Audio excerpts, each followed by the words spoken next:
बिस्मिल्लाहिर्रहमानिर्रहीम। अस्सलाम वालेकुम। कैसे हो प्यारे बच्चों? उम्मीद करती हूँ खैरियत से होगे। New syllabus Oxford primary mathematics के अंदर आज हम जो टॉपिक स्टार्ट कर रहे हैं वो मल्टीप्लिकेशन ऑफ फ्रैक्शन से रिलेटेड है।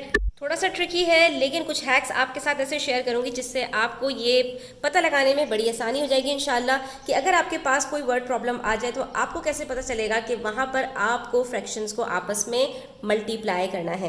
तो आ जाइए पेज नंबर 81 लेसन नंबर 5 है और यहाँ पर हमारे पास एक वर्ड प्रॉब्लम दिया है जिसमें हमसे कह रहे हैं अ बैग कंटेन्स 12 मार्बल्स। ठीक है, अभी तक हमारे पास जो एडिशन और सब्ट्रैक्शन के जो क्वेश्चंस थे स्टूडेंट्स, जिसके अंदर हमारे पास दो फ्रैक्शंस होते थे या एक होल नंबर और दूसरा फ्रैक्शन होता था या मिक्स नंबर्स होते थे, मतलब डिफरेंट किस्म के हमारे पास जो क्वेश्चंस होते थे, तो वहाँ पर एडिशन और सब्ट्रैक्शन हमें बड़ी आसानी से पता इसलिए चल जाता था क्योंकि वहाँ पर हमसे कहते थे या तो फाइंड द सम ऑफ या ऑल टुगेदर या टोटल इनका क्या होगा। दूसरी तरफ आपसे डिफरेंस पूछते थे तो आपको समझ आ जाता था कि माइनस करना है वहाँ पर।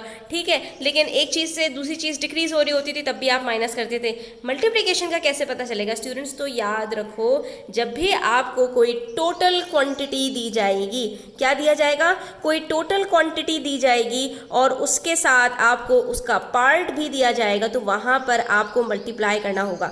दूसरी चीज, उसके अंदर आपके पास जब पार्ट दिया जाएगा यानी जो फ्रैक्शन दिया जाएगा उसके साथ ऑफ का वर्ड होगा और ऑफ के साथ आपके पास जो टोटल क्वांटिटी है उसकी आपके पास जो भी जिस चीज़ की क्वांटिटी है वो आपके पास यहाँ पर मेंशन किया जाएगा। क्या मतलब इस बात का? इस क्वेश्चन से समझते हैं। अ बैग कंटेन्स 12 मार्बल्स। एक बैग है उसके अंदर कुल मिलाकर 12 मार्बल्स हैं। टोटल बता दिया इन्होंने हमें, यहाँ पर हमने कहा था भाई हमें टोटल बता दीजिए। उसके बाद अब जो मार्बल्स हैं ये हमें पार्ट बताएंगे इसका कुछ, यानी कि हमारे पास कुछ पार्ट शेयर करेंगे, यानी कि 12 मार्बल्स का कुछ पार्ट होगा। क्या है वो? 1/4 ऑफ द मार्बल्स। ये मार्बल्स हैं जिसकी टोटल क्वांटिटी हमें बताई गई है और इन्हीं मार्बल्स का हमें अब पार्ट बताया गया और बीच में ऑफ आ गया। तो ये वाली जो स्टेटमेंट है इससे आपको पता चलेगा कि आपको यहाँ पर मल्टीप्लाई करना है। जब भी आपको पार्ट दिया जाए उसके साथ ऑफ हो और उसके साथ जो टोटल क्वांटिटी है उसको यहाँ पर मेंशन किया जाए तो आपने यहाँ पर मल्टीप्लाई करना है। यानी हमारे पास एक बैग है, बैग के अंदर हमारे पास टोटल जो मार्बल्स हैं वो कितने हैं? वो हमारे पास 12 मार्बल्स हैं। ठीक है, जैसे मैंने यहाँ पर 12 वो बना दिए तो और एक को मैंने यहाँ पर कलर कर दिया, इससे ये आपको बताने के लिए कि ये हमारे पास टोटल नंबर ऑफ मार्बल्स 12 हैं। लेकिन हमसे कह रहे हैं कि जो टोटल मार्बल्स हैं इसका 1/4 यानी इसको आप टोटल 4 पीसेस के अंदर डिवाइड कीजिए और उसमें से इसका 1 पार्ट ले लीजिए तो are orange and the rest are blue. तो देखिए यहाँ पर स्टूडेंट्स इस चीज़ को समझते हैं किस तरह से कि इन्होंने हमसे कहा कि यहाँ पर हमारे पास 12 मार्बल्स हैं। ठीक है, हमने कहा ठीक है, लेकिन उसके बाद इन्होंने कहा कि ये जो टोटल मार्बल्स हैं इसका 1/4 यानी अगर हम इन 12 को 4 पार्ट्स में डिवाइड कर दें, यानी 12 के बजाय इसको 4 कर दें तो क्या कर सकते हैं? इसको हम बिल्कुल कर सकते हैं। ये देखिए 1 2 3 4, ये 4 पीसेस बन गए हमारे पास। एक पूरा पार्ट के अंदर हमने 3 पीसेस लिए, दूसरे पार्ट में भी 3, तीसरे पार्ट में भी 3 और चौथे पार्ट में भी 3। यानी अगर हमें इसको 4 पार्ट्स में डिवाइड करना है तो हर पार्ट में हमें 3-3 मार्बल्स लेने पड़ेंगे। ठीक है, उसके बाद इन्होंने कहा कि 1/4 यानी कि इन 4 पार्ट्स में से अगर सिर्फ एक पार्ट उठाते हैं तो उतने हमारे पास ऑरेंज मार्बल्स हैं। यानी कि ये कुल मिलाकर जो 3 मार्बल्स हैं हमारे पास, ये कितने हैं? ये कौन से कलर के हैं? ये हमारे पास ऑरेंज हैं। तो आप ये बता दीजिए कि how many orange marbles are there.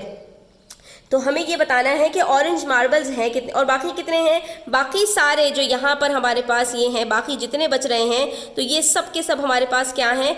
ये हमारे पास ब्लू हैं। ठीक है, तो अगर हम इस फिगर को देखें स्टूडेंट्स तो यहीं पर हम बगैर इसको सॉल्व किए बता सकते हैं कि हमारे पास कुल मिलाकर 3 मार्बल्स ऑरेंज हैं और बाकी कितने बच रहे हैं? बाकी 9 हैं, वो हमारे पास ब्लू हैं। और अब देखिए, अब अगर हम इसको मल्टीप्लाई करते हैं, इन्होंने हमसे कहा टोटल हमारे पास 12 हैं। ठीक है, और उसके अंदर हमारे पास जो उसका 1/4 है, तो अगर हम इसको मल्टीप्लाई करते हैं तो हमारे पास देखिए यहाँ पर आंसर कैसे आता है। जब भी हम एक होल नंबर को फ्रैक्शन से मल्टीप्लाई करते हैं या फ्रैक्शन को ही फ्रैक्शन से मल्टीप्लाई करते हैं तो हमें क्या करना होता है कि जो न्यूमरेटर है उसको न्यूमरेटर से मल्टीप्लाई कर देते हैं, जो डिनोमिनेटर है उसको डिनोमिनेटर से मल्टीप्लाई कर देते हैं। अब आप यहाँ पे कहेंगे मिस यहाँ पर तो हमारे पास कोई डिनोमिनेटर नहीं था, तो ये बात मैं आपको पहले बता चुकी हूँ कि जब भी हमारे पास कोई होल नंबर होता है उसके नीचे हमारे पास कोई डिनोमिनेटर नहीं होता तो वहाँ पर हमारे पास 1 होता है। ठीक है, तो इसलिए हमारे पास यहाँ पर क्या आंसर आया 12/4। और जब हम इसको अब सिंप्लीफाई करेंगे तो ये देखिए 4 1s are 4, 4 3s are 12, तो हमारे पास यहाँ पर क्या बचा 3/1 नीचे लिखने की जरूरत नहीं है। तो ये हमारा जो आंसर आया है, तो हमने क्या कहा था 12 का 1/4 कितने होंगे 3, हम ऑलरेडी ये कैलकुलेट कर चुके हैं। ठीक है, तो यहाँ पर हमने करना क्या होता है, सिंपली जो हमारे पास होल नंबर होता है उसके साथ हम फ्रैक्शन को मल्टीप्लाई कर देते हैं तो हमें उसका नंबर पता चल जाता है। क्योंकि इन्होंने हमें यहाँ पर कहा था कि 1/4 of the marbles are orange, और टोटल हमसे पूछा था कि ऑरेंज एक्चुअली कितने हैं।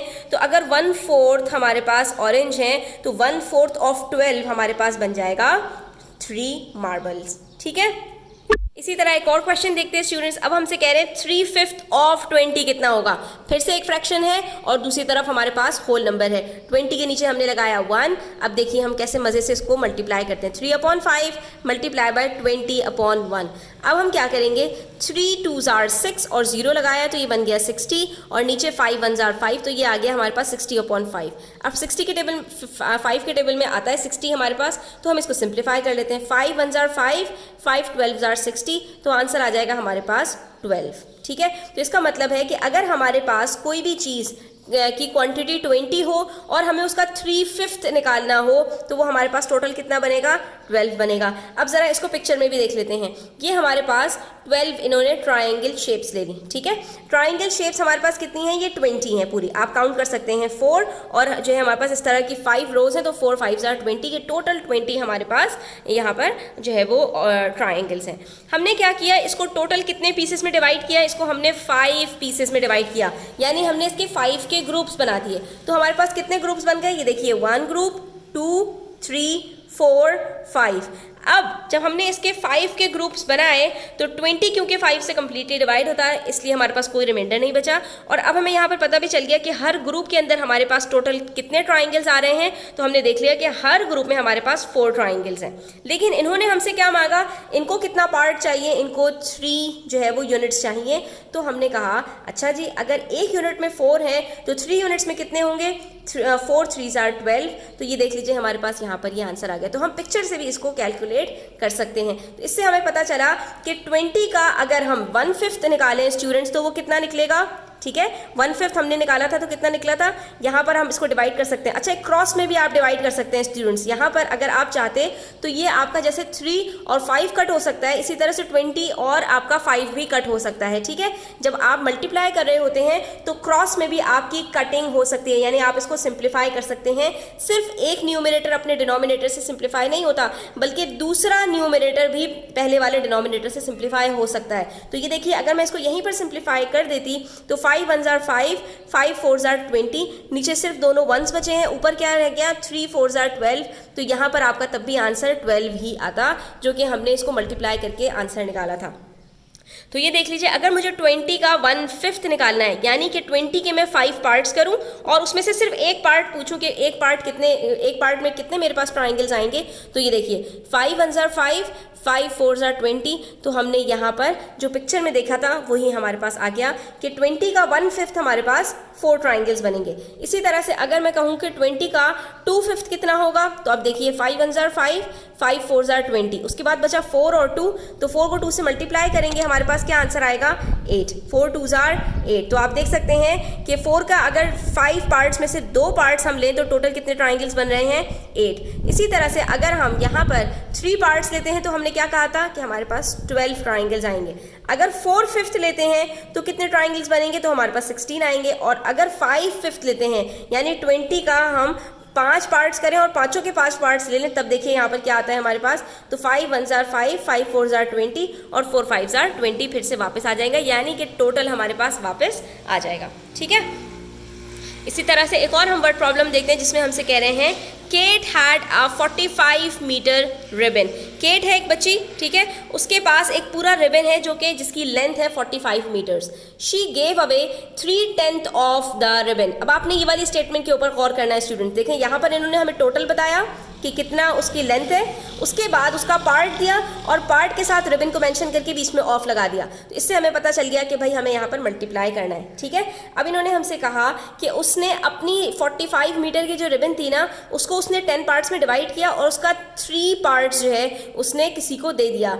How many metres of ribbon did she give away. तो ये जो 3 पार्ट्स उसने दिए हैं, ये 3 यूनिट्स भी कह सकते हैं इसको, तो ये जो 3 यूनिट्स इसने दिए हैं, ये 45 मीटर रिबन का कितनी लेंथ बनेगा। Express your answer as a mixed number in its simplest form. अब आपको अपना आंसर इम्प्रॉपर फ्रैक्शन में नहीं देना, आपको अपना आंसर मिक्स नंबर में देना है, ठीक है। तो सिंपल है, हम सबसे पहले यहाँ पर 45 को मल्टीप्लाई कर लेते हैं 3/10 से, ठीक है। जब हम 3/10 से मल्टीप्लाई करेंगे स्टूडेंट्स, तो आप देख सकते हैं कि 10 और 45 आपस में कट हो सकते हैं, ठीक है। एक न्यूमरेटर है, दूसरा डिनोमिनेटर है, सही है। तो हमने यहाँ पर 5 से इसको कट किया। 5 के टेबल में 10 भी आता है, 5 2s are 10 और 5 9s are 45। तो हमारे पास क्या बचा, 9 3s are 27 और 1 2s are 2। तो ये आंसर आया हमारे पास 27/2। अब ये आप देख सकते हैं मिक्स नंबर नहीं है, ये इम्प्रॉपर फ्रैक्शन है। तो हम इसको मिक्स नंबर में कैसे कन्वर्ट कर सकते हैं, सिंपल है, आप 27 को डिवाइड कीजिए 2 से, 2 1s are 2, बचा 7, 2 3s are 6 और बच गया रिमाइंडर 1। तो हमारे पास यहाँ पर आंसर क्या आया, जो हमारे पास डिनोमिनेटर था वो सेम रहेगा, क्वोशंट जो होता है आपका वो आपका होल नंबर बन जाता है और जो रिमाइंडर होता है वो आपका न्यूमरेटर बन जाता है। तो आपके पास आंसर आया 13 होल 1/2, यानी 13.5 मीटर की जो रिबन है वो आपके पास बच जाएगी। अब आप ये देख सकते हैं यहाँ पर 45 मीटर रिबन थी, ठीक है। इसको 10 पार्ट्स में डिवाइड किया और इसके 3 पार्ट्स किसी को दे दिए, 7 पार्ट्स अपने पास रख लिए। तो ये जो 3 पार्ट्स हैं बेसिकली स्टूडेंट्स, ये कितना बनेंगे, ये 13.5 मीटर्स बनेंगे। तो इसका मतलब क्या है, she gave away 13.5 metre of ribbon, यानी कि उसके पास जो इतनी बड़ी रिबन थी 45 मीटर्स की, उसमें से उसने 13.5 मीटर किसी को दे दिए। तो बाकी उसके पास जो बचे हैं जो 7 यूनिट्स, वो किसके बराबर हो जाएंगे। तो आप सिंपल कहेंगे मिस 45 में से हम 13 को माइनस करते हैं तो हमारे पास आंसर आता है यहाँ पर 32। तो हमने इसको 13.5 दिए तो हमारे पास बच जाएगा 31.5, ठीक है। तो ये बाकी 7 यूनिट्स आपके पास जो है वो 31.5 यूनिट्स बच गए हैं।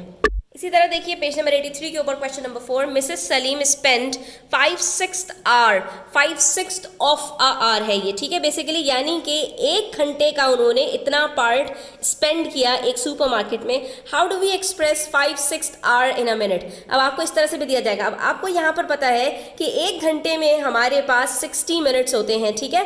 1 घंटे के अंदर हमें क्यों 60 मिनट्स निकालने पड़े यहाँ पर, क्योंकि इन्होंने एक पूरा घंटा यहाँ पर स्पेंड नहीं किया। कैसे पता चला हमें स्टूडेंट्स, अगर इन्होंने 1 घंटा स्पेंड किया होता तो ये 6/6 होता, क्योंकि हमें पता है जब न्यूमरेटर और डिनोमिनेटर दोनों सेम होते हैं तब हमारे पास 1 होल बनता है, लेकिन यहाँ न्यूमरेटर हमारे पास कम है। तो इन्होंने बेसिकली क्या किया कि ये जो 60 मिनट्स थे यानी 1 घंटा था, इसको इन्होंने 6 पार्ट्स में डिवाइड किया और उसका इन्होंने जो 5 पार्ट्स हैं वो इन्होंने स्पेंड कर दिया सुपरमार्केट के अंदर, यानी सिर्फ एक पार्ट छोड़ के इन्होंने थोड़ा सा घंटे का कुछ पार्ट छोड़ के इन्होंने पूरा घंटा जो सुपरमार्केट में स्पेंड कर दिया।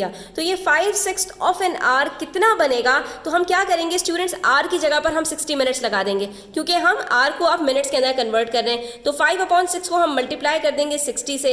यहाँ पर आप देख सकते हैं कि 6 के टेबल में 60 आता है, कब आता है, 6 1s are 6, 6 10s are 60। तो आपके पास बच गया 5 × 10 और आंसर आ गया आपके पास 50 मिनट्स, ठीक है। तो इसका मतलब क्या हुआ कि उन्होंने सुपरमार्केट के अंदर कितने मिनट्स स्पेंड किए हैं, उन्होंने 5/6 आवर किया है, जो कि बराबर है 50 मिनट्स के। अब आप ये देख भी सकते हैं स्टूडेंट्स, ठीक है। ये हमारे पास जो है वो हमने इसको डिवाइड किया अपने 1 घंटे को 6 यूनिट्स के अंदर, ठीक है। 1 घंटे के अंदर हमारे पास 60 मिनट्स होते हैं, तो हर यूनिट के अंदर हमारे पास कितने मिनट्स आएंगे, 60 को डिवाइड कर दीजिए 6 से। इसका मतलब है कि हर यूनिट हमारे पास 10 मिनट्स का बनता है, ठीक है। तो 10 × 6 60 होता है। तो 1 घंटे के अंदर अगर 6 यूनिट्स हैं तो हर यूनिट में 10 मिनट आ रहे हैं। इन्होंने कितने यूनिट्स ले लिए, 5 यूनिट्स ले लिए। तो हमने क्या किया, 5 को 10 से मल्टीप्लाई किया तो आंसर क्या आया, 50 मिनट्स। तो इस तरह से भी आपको इसको कैलकुलेट करके चेक कर सकते हैं कि आपका आंसर ठीक है या नहीं। इसी तरह से आपसे कह रहे हैं express 7/12 hour in a minute. अब इन्होंने 1 घंटे को 12 यूनिट्स के अंदर डिवाइड किया और उसके बाद उसको 7 से मल्टीप्लाई कर दिया। तो 7/12 को आप क्या करेंगे, 60 से मल्टीप्लाई करेंगे। उसके बाद 12 के टेबल में 60 आता है, कब आता है, 12 1s are 12, 12 5 आर 60, तो आपके पास क्या बचा 7 इंटू 5 और आपके पास आंसर क्या आ गया 35 मिनट्स। इसका मतलब है कि 7/12 of an hour is equals to 35 minutes, यानी कि 1 घंटे के अंदर अगर 12 यूनिट्स आप करते हैं तो हर यूनिट में आपके पास 5 मिनट आएंगे और उसको 7 से मल्टीप्लाई करेंगे तो आंसर आपके पास 35 आ जाएगा।